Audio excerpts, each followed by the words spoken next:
I found my parents' fake bankruptcy and hidden accounts.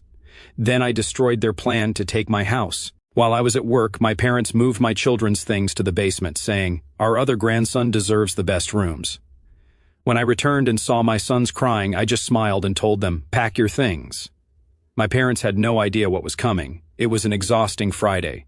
I am a 35-year-old lawyer, a widower, and my life is my sons, Christian and Matteo. 5 years ago, I lost my wife, Natalia, and since then I have struggled to maintain the house we bought together as a safe home for them. 2 years ago, I let my parents, William and Rebecca, move in with me because they claimed to be bankrupt.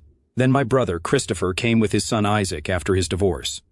I thought it was the right thing to do, to help family. But that day I called for Christian and Matteo, but they didn't answer. I went up to their rooms and found my mother in the hallway with a forced smile. "Hello," she said. "We made some changes while you were out." "What changes?" I asked, feeling a knot in my stomach. "Well, Isaac needs a better space. We gave him one of the upstairs rooms. The boys are in the basement." I froze. Rage burned inside me. My sons, who had already lost their mother, were now being treated as if they didn't matter. "Where are they?" I demanded. "In the basement," Rebecca murmured. I ran downstairs. There they were, Christian and Matteo, sitting on an old mattress surrounded by boxes with their things. The place was damp and cold. It smelled like mold. Matteo had his face buried in a pillow. Christian was trying to look strong, but his eyes were red. "Dad, why did they do this to us?" Matteo said. "They said Isaac is more important." I didn't have a clear answer. For 2 years I had ignored the little things, my parents buying better gifts for Isaac, praising him more, treating him like the only grandchild that mattered. I thought it was just their way of supporting Christopher, but this was too much. "Pack your things," I said, forcing a smile. "We're going to fix this." "What are you going to do?" Christian asked. "Trust me," I replied. I went up to the living room where my parents and Christopher were. Isaac was playing on his tablet, oblivious to everything. "This is a joke, right?" I said. "You move my son's things to the basement and think I'm not going to do anything?" "It's not a big deal," Christopher said. "It's just a room." "Just a room," I yelled. "It's my son's house. They have everything," I retorted. "They lost their mother and now you send them to the basement as if they were trash." William stood up. "Watch how you talk to us. We are your parents, and I let you live here for free," I said, staring him down. "But that's over." I took out my phone and called Sarah, my lawyer friend. "I need you to come tomorrow. It's urgent." I hung up and looked at my family. "You have 14 days to find another place." Rebecca let out a nervous laugh. "You can't be serious. This is our house now." "No," I said. "It's my house." "There's something strange here," she said. "Give me a few days to investigate. If your parents have lied about their financial situation or have some kind of plan, we'll find out." "What can you find?" I asked. "If there's anything shady, I'll use it to get them out of here," she replied. "And if they fight, we will destroy them legally. Trust me, Sarah is relentless." But in the meantime, I had to keep my son strong. I took them out for pizza that afternoon. Matteo told a bad joke, and Christian convinced me to play soccer. For a moment, everything felt normal. At home, the tension was unbearable. My parents barely spoke to me, and Rebecca tried to manipulate me with tears. "We are your family," she would say. "You stopped being family when you hurt my sons." Sarah spoke of an account with a large balance. "They weren't bankrupt, they never were." I smiled. This was just the beginning. The next morning I got up early. Christian and Matteo were still sleeping on the mattresses in my room. Seeing them there, curled up, filled me with a mix of rage and determination. This house was theirs. Telling Sarah about the letter, a bank account and my parents' names, revealed a hefty balance. "They're not broke," Sarah whistled over the phone. "This is getting interesting. Send me a photo of the letter. I'm going to dig deeper. Anything else suspicious you've noticed?" I thought for a moment. William mentioned a couple of times that the house would be a good family legacy. At first I tried to sound normal. Matteo rubbed his eyes and asked if they could go back to their rooms. Christian, more serious, just looked at me, waiting for an answer. "Soon," I promised them. "We're going to fix this. But for now, I want you to be with me. How about we go out and do something fun today?" "An amusement park," Matteo suggested with a sparkle in his eyes. "You got it," I said, smiling. They needed a break, and so did I. At home, the tension was like walking on eggshells. My parents and Christopher barely spoke to me. Rebecca tried her usual tricks, sighing dramatically and saying things like, "I don't know how you can do this to us." William, for his part, looked at me as if I were the villain. Isaac remained in his own world, playing with his tablet. But I noticed he avoided looking at me. Christopher, on the other hand, seemed uncomfortable, as if he knew they had crossed a line but didn't want to admit it. I decided to ignore them. I wasn't going to fall for their guilt trip. Instead, I focused on my sons. I took them to the amusement park that afternoon. This house, this home, was for them.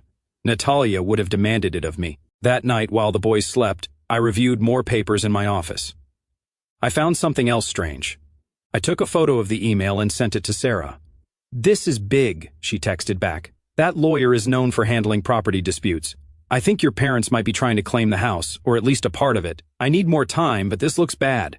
"How bad?" I asked. "If they have a legal plan, let them try," Sarah responded with a winking emoji. "We'll crush them."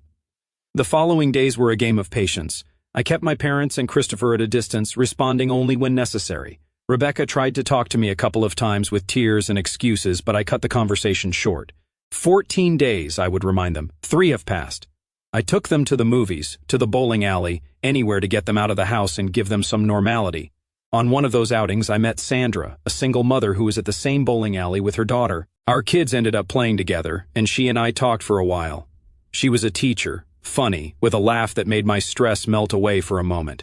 We exchanged numbers, and although I wasn't looking for anything, it felt good to talk to someone who wasn't family or work. On Friday, Sarah called with news. "I struck gold," she said. "Your parents have several bank accounts, all with significant balances. Not only that, there are records of transfers to Christopher's name. It seems they were planning to use their stay here to argue they have legal rights to the property, saying they invested in improvements. But they have no solid evidence, and with what we have, we can prove they lied from the beginning." "What's next?" I asked. "We send them a formal eviction notice. If they don't comply, we can escalate it, but with what I have, they don't have a case." "I also found something about Christopher. It seems he knew about your parents' lies, but I'm not sure how much he participated in the plan for the house." That hurt. Christopher and I were never the closest, but we were brothers. To think he might have gone along with this hit me hard. "So what now?" "We prepare the notice," Sarah said. "We'll send it on Monday." Mateo talked non-stop about a trick he had learned at the park, and Christian, though quieter, seemed lighter. I told them a little without the heavy details, that we would soon have the house to ourselves. "Really?" Mateo asked, his eyes wide. "Really," I said. "This is our home. It always will be." But not everything was so simple. That same night, Christopher approached me. "I didn't know everything Mom and Dad were planning," he said. "I thought they were just exaggerating about the bankruptcy. I didn't think they would go this far." I stared at him. "You didn't know, or you didn't want to know? Why did you let my sons sleep in the basement?" He looked down. "I know, and I'm sorry. Isaac didn't deserve a better room than them. I was wrong." I said nothing. I wanted to believe him, but trust isn't rebuilt overnight. "You have to leave, Chris," I said. "All of you have to leave." He nodded without arguing. For the first time, I saw some remorse in him. But it wasn't enough. Not yet. The following days were a roller coaster. Sarah prepared the notice, and I made sure the boys were busy and happy. Sandra texted me a few times, and we even arranged to take the kids to a baseball game. It was strange to feel something like hope in the midst of all this, but her messages made me smile. On Monday, the notice arrived at the house. I delivered it in person without another word. William read it and turned red. Rebecca started crying, saying they had nowhere to go. Christopher just looked at the paper and nodded. Isaac, who was nearby, looked lost. I promised myself I would talk to him later to make sure he understood it wasn't his fault. That night, while the boys slept, I sat with a beer and looked at a photo of Natalia in the living room. "I'm doing it, love," I murmured. "I'm going to protect our home." But the final step was still to come. I knew my parents wouldn't leave without a fight. And Christopher, although he seemed regretful, was still a question mark. What was coming wouldn't be easy, but I was ready. On Tuesday, after delivering the notice, the house was in a tense silence. William barely left his room, and when he did, he shot me looks of contempt. Rebecca continued her tearful tactics, and was quieter than ever. Poor Isaac seemed caught in the middle of it all, looking at everyone with confusion. I promised myself I would talk to him soon, but first I had to make sure my boys were okay. Sarah called me that morning. "Everything is ready," she said. "The notice is solid, and with the evidence of their bank accounts and that email from the lawyer, they don't have a case. If they try to fight, they will lose, and they know it. But be prepared because they might try something desperate. Like what? I asked. They could refuse to leave, or worse, try to manipulate the boys to make you feel guilty. Keep your eyes open. I nodded, though she couldn't see me. Thanks, Sarah. I don't know what I'd do without you. My sons were in my room playing on a handheld console. Hey, how about we paint your rooms today? I suggested. I wanted to give them something positive to focus on, something to remind them that their spaces belong to them. Can we paint mine blue? Mateo asked excitedly. And mine with black stripes, added Christian with that half smile of his. Deal? I said. We went to the hardware store, bought paint, brushes, and even some superhero decals for Mateo. We spent the afternoon painting and laughing, and for a moment the house felt like a home again. But I knew the peace wouldn't last. That night, William confronted me in the living room. This is ridiculous, he said, brandishing the notice. You can't kick us out like we're strangers. We're your family. Family doesn't hurt my sons, I replied, crossing my arms. You moved their things to the basement without my permission. You lied about your money. This house belongs to my sons, not to you. Rebecca entered crying. Please don't do this to us. We have nowhere to go. That's not my problem, I said, although her tears pained me. You have money. You always did. You used my house as a safety net while you planned to take it from me. You're leaving in 6 days. William grumbled something but didn't respond. Rebecca collapsed on the sofa, sobbing. I went to my room, my heart heavy but firm. The following days were a whirlwind. I kept the boys busy with trips to the park and movie nights. Sandra joined us a couple of times, and her presence was like a balm. One afternoon, while our kids were playing in a park, she told me, "You're a good dad. Don't let anyone make you doubt that." I won't, I replied. And for the first time in a long time, I felt I could open up a little. I wasn't ready for anything serious, but talking with her did me good. On Friday, 2 days before the deadline, Sarah arrived with more news. Your father tried to contact another lawyer, she said. But I told the guy we have proof of their lies and that any case would be a waste of time. I think they're starting to cave. And if they don't leave, I asked. Then we go to court, she said. But with what we have, it'll be quick. The house is in your name and they have nothing solid to fight with. That night, Christopher sought me out again. I want to fix this, he said, searching for any sign of a lie. I didn't find one. Why should I believe you, I asked. Because I'm your brother, he said. And because Isaac doesn't deserve to grow up in a broken family. I want to make things right for him and for your boys. I didn't answer immediately. If you want to fix it, start by leaving, I said. And then we'll see. He nodded, his eyes moist. I will, and I'm sorry. I said nothing more. I wanted to believe him, but I needed time. On Sunday, the last day of the deadline, the morning dawned with a strange silence. I got up early. Sarah walked in from the kitchen with a folder in her hand. Sir and ma'am, she said in that lawyer's voice that allows no argument. You have until midnight to vacate. If not, we will file a lawsuit for unlawful occupation, supported by evidence of fraud and manipulation. Your bank accounts, the emails with your lawyer, it's all documented. You don't have a case. Rebecca turned pale. William opened his mouth, but nothing came out. Christopher looked at the floor, holding Isaac's hand. Furthermore, Sarah added, if you try to fight, we will request an investigation for fraud. That could cost you more than just this house. The silence was deafening. Finally, William got up, muttering something, and left. Rebecca followed him, crying. Christopher stayed, looking at Isaac. We'll leave, he said in a low voice. Today. That afternoon, I watched them pack. It wasn't easy. Isaac was crying, asking why he couldn't stay. I spoke with him, explaining that this wasn't his fault, that he would always be welcome to visit his cousins. He hugged me, and I felt a lump in my throat. But my priority was my sons. By midnight, the house was empty of them. Christian and Mateo ran to their rooms, laughing as they put their things in order. I helped them, feeling like I could breathe freely for the first time in years. The following days were about healing. I enrolled the boys in therapy to process what had happened. They started talking more, laughing more. We painted the living room together, bought new furniture, and the house began to feel like ours again. Sandra became a close friend, and although I wasn't looking for anything romantic, her support helped me see a future beyond the pain. 1 month later, Christopher wrote to me. He had moved into an apartment with Isaac and was looking for a job. He apologized again and said he wanted to rebuild our relationship. I replied that it would take time, but that the door was not closed. For the boys and for Natalia, I was willing to try. One night, while Mateo and Christian were sleeping, I sat in the living room with a photo of Natalia. "I did it, love," I said. "Our house is theirs. It always will be." This fight wasn't just for a house. It was for the promise I made to my wife, for the love of my sons, and for redefining what family means. It's not about blood, but about respect and protection. And no one will ever take that away from me. Looking back at the suffocating dampness of that basement, I am still struck by a visceral wave of disbelief and righteous anger. It feels like an entirely different lifetime. Yet the memory of seeing my two beautiful boys huddled on a bare mattress, surrounded by cardboard boxes in the cold, windowless underbelly of their own home, is permanently etched into my mind. I remember the smell of the mold, the redness in Christian's eyes as he tried to be brave, and the muffled sobs of little Mateo burying his face in a pillow. That was the exact moment the blinders fell from my eyes. For 2 years, I had allowed my own flesh and blood to systematically gaslight me, exploiting my grief and my desire to hold a fractured family together. They had weaponized my generosity to execute a calculated, cold-blooded plan to usurp the home Natalia and I had built.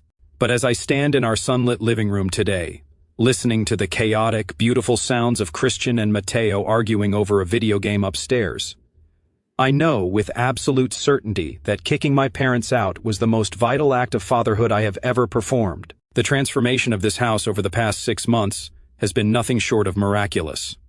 Reclaiming our space wasn't just about physically moving furniture, it was a psychological exorcism. We didn't just move the boys back upstairs, we completely reinvented their sanctuaries. Mateo's room is now a vibrant electric blue, plastered with the superhero decals he painstakingly chose himself. Christian spent an entire weekend meticulously taping off his walls to paint bold, defiant black stripes across a white canvas. Watching them roll paint onto the walls, their faces smeared with color and bursting with genuine laughter, was the ultimate healing process. They were quite literally painting over the trauma of being told they were second-class citizens in their own home. They learned, unequivocally, that their father would tear down the world to protect their peace. As for my parents, William and Rebecca, the universe delivered a masterclass in karma. Sarah, my absolute bulldog of a lawyer, called me a few months ago with an update that provided a profound sense of vindication. Because their grand scheme to claim my house through squatters' rights and fabricated investments was completely destroyed, their fake bankruptcy rapidly spiraled into a very real financial crisis. Without the massive luxury of living rent-free and bleeding my accounts dry, they were abruptly forced to face the brutal reality of the current housing market.